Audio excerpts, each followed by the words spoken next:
Affiche publicitaire de SCP-5040. Créateur inconnu. Objet par l'intermédiaire de la Chattanooga Film Society. Objet numéro SCP-5040. Classe Euclide. Procédure de confinement spéciale. Le robot d'indexation de la Fondation Kappa-08, entre parenthèses, entre guillemets, Shinigami, doit rechercher et supprimer toutes les références à SCP-5040 dans les discussions en ligne et les actualités consacrées au divertissement. Des inoculations antimémétiques destinées à lutter contre la propagation de SCP-5040 sont en cours de développement.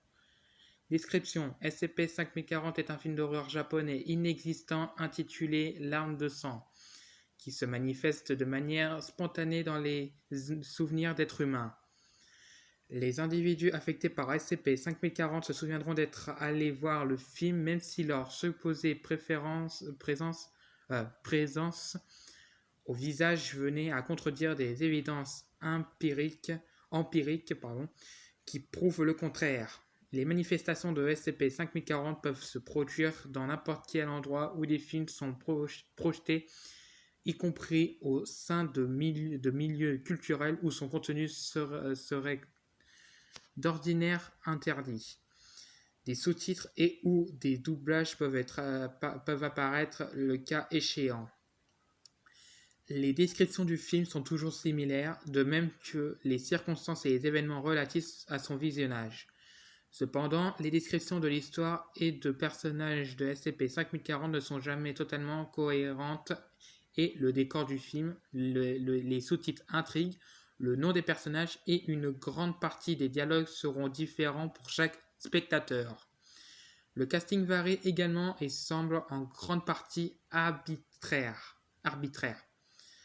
De nombreux artistes et personnalités du monde du spectacle japonais, vivants ou décédés, auraient joué dans le film, même s'ils n'ont pas forcément de lien dans la vie réelle avec le genre de l'horreur. Malgré ces différences, le début, le climax et la fin du film correspondent toujours à la même intrigue principale, entre parenthèses, voire Doc 5040-Prime. Au terme de plus de 300 entretiens, les chercheurs ont établi un synopsis détaillé des éléments les plus cohérents de l'histoire de SCP-5040 et de la suite d'événements la plus fréquente associée au souvenir du spectateur et de sa présence au visionnage du film, entre parenthèses, voire Doc 5040-Prime. Addendum 5040-Prime. Les projections commencent toujours au coucher du soleil. Dans le cas où un sujet avait déjà prévu quelque chose le jour du visionnage, il apprend que ce qu'il avait prévu a été soudainement annulé ou compromis par des circonstances imprévues. Le sujet décide alors de profiter de son temps libre pour aller voir un film dans un cinéma local.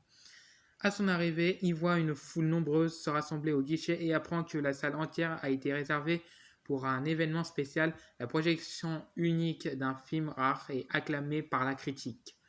L'entrée est gratuite. Entraîné par l'excitation, le sujet cède à la curiosité et fait la queue pour obtenir un siège. La plupart des sièges sont déjà occupés lorsque le sujet arrive dans la salle, mais il réussit à en trouver un libre dans le fond. Il remarque qu'un grand nombre de personnes dans le public portent des masques jetables, même si cette pratique n'est plus habituelle dans la culture locale.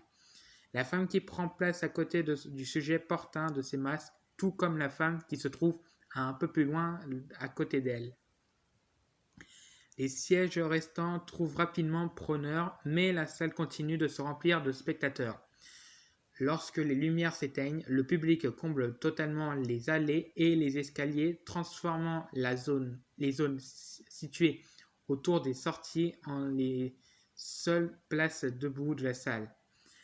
Il est possible de voir une potence pour intraveineuse transportant un sac de liquide inconnu dépasser de la foule, mais il est difficile de savoir clairement à qui elle est reliée. Le sujet peut également remarquer qu'ailleurs dans la salle de cinéma, l'un des membres du public masqué porte une blouse d'hôpital. Il n'y a pas de bande-annonce ni de publicité avant le film. Le cinéma se tait quand il commence. Le film s'ouvre sur une protagoniste féminine qui s'adonne à des activités banales de sa vie quotidienne. Elle est interrompue par un appel téléphonique d'un inconnu qui lui annonce qu'un de ses proches a été hospitalisé. Lorsqu'elle quitte son appartement pour se rendre à l'hôpital, elle est attaquée par un agresseur masculin et perd connaissance. Lorsque la protagoniste se réveille, elle se retrouve dans un immeuble inconnu, les bras et les jambes liés. Elle est accompagnée de plusieurs autres femmes aussi captives qui, pour certaines, n'ont pas encore repris connaissance. Les femmes discutent brièvement de la possibilité de s'échapper, mais sont interrompues par l'apparition du ravisseur. Il voit l'une des femmes pleurer et la tue sans hésiter. Le ravisseur explique aux captifs qu'il a l'intention de se libérer au bout de 24 heures, mais seulement à condition qu'elle ne pleure pas. Tout au long du film, le ravisseur fait subir au groupe diverses formes de torture physique et psychologique. Malgré tous leurs efforts, les captives s'avèrent incapables de retenir leurs larmes et elles sont assassinées une par une jusqu'à ce qu'il ne reste plus que la protagoniste. Frustré par la détermination de la protagoniste, le ravisseur intensifie progressivement ses tortures. Cependant, la protagoniste ne réagit que par des réprimandes, ce qui met encore plus en colère le ravisseur. Alors que la protagoniste prononce un discours contre le ravisseur, le sujet remarque ce qui semble être un léger écho au dialogue. Il finit par se rendre compte que les deux femmes masquées assises à côté de lui répètent doucement chaque ligne du dialogue au fur et à mesure qu'il est prononcé.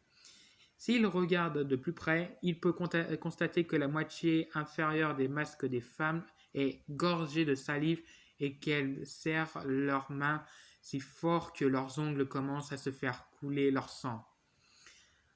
Au climax du film, le ravisseur s'approche de la protagoniste avec une lame de rasoir à double tranchant et lui annonce que même si elle est libérée, elle passera le reste de sa vie affreusement défigurée. Il en résulte une dispute entre les deux personnages qui abordent des termes tels que la nature de la beauté inférieure et extérieure, la valeur des femmes dans la société et la stigmatisation sociétale contre les signes de vulnérabilité. Finalement, le ravisseur perd patience, jette la protagoniste au sol et lui saisit le visage. À partir de ce moment, le sujet entend des gémissements provenant de membres du public non identifiés. Il attrape la lèvre inférieure de la protagoniste entre son pouce et son index. Il prend la lame de rasoir et vient lui infliger une profonde plaie partant du coin de sa bouche jusqu'à son menton. Il fait passer la lame sur son visage en effectuant un mouvement de coupe brutal jusqu'à ce que sa lèvre inférieure soit partiellement déchiquetée. Il s'arrête pour se moquer de la protagoniste et elle en profite pour lui arracher le rasoir des mains avec ses dents. Avant que le ravisseur ne puisse réagir, elle lui ouvre l'œil gauche. Le ravisseur se met à hurler tandis que le sang et de l'humeur vitrée coulent le long de son visage, ce qui laisse le temps à la protagoniste de diriger le rasoir vers ses doigts et de couper les cordes qui la retenaient. Enragé et désormais presque aveugle, le ravisseur saisit le bout de lèvres inférieures restant de la protagoniste et le tire vers lui fermement, l'arrachant du visage de la femme avec une large partie de sa joue droite. Alors que le ravisseur exprime sa satisfaction, la protagoniste finit de se libérer et lui tranche la gorge avec le rasoir. Bien que les meurtres précédents du film diffèrent souvent selon les versions, toutes les personnes interrogées ont donné des descriptions cohérentes de l'apogée de la violence et ont fait preuve d'une plus grande clarté dans leurs souvenirs de cette scène que pour tous les autres moments du film. Environ 80% des sujets ont également déclaré avoir ressenti un profond sentiment de crainte lors du climax du film, mais n'ont pas attribué ce sentiment au film en lui-même. La protagoniste se précipite vers la sortie pendant que le ravisseur se vide de son sang sur le sol.